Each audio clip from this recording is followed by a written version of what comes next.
Et d'abord, qu'est-ce qu'il veut dire?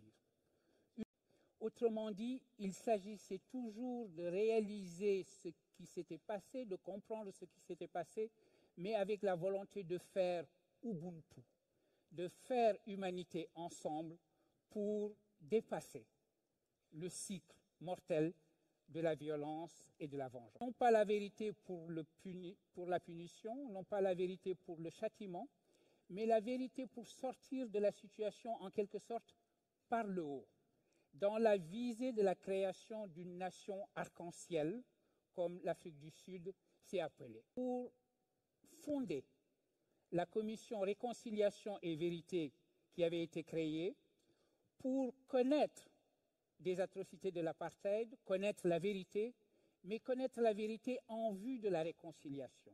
Eh bien, Ubuntu a été utilisé en Afrique du Sud pour dépasser la situation de l'apartheid et toutes les atrocités qui avaient été commises.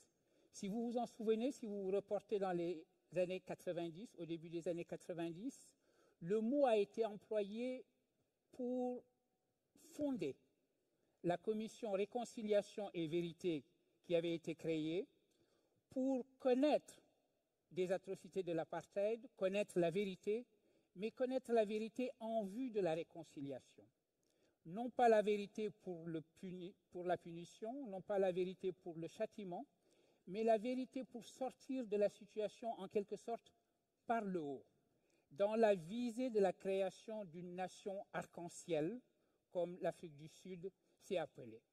Autrement dit, il s'agissait toujours de réaliser ce qui s'était passé, de comprendre ce qui s'était passé, mais avec la volonté de faire Ubuntu, de faire humanité ensemble pour dépasser le cycle mortel de la violence et de la vengeance.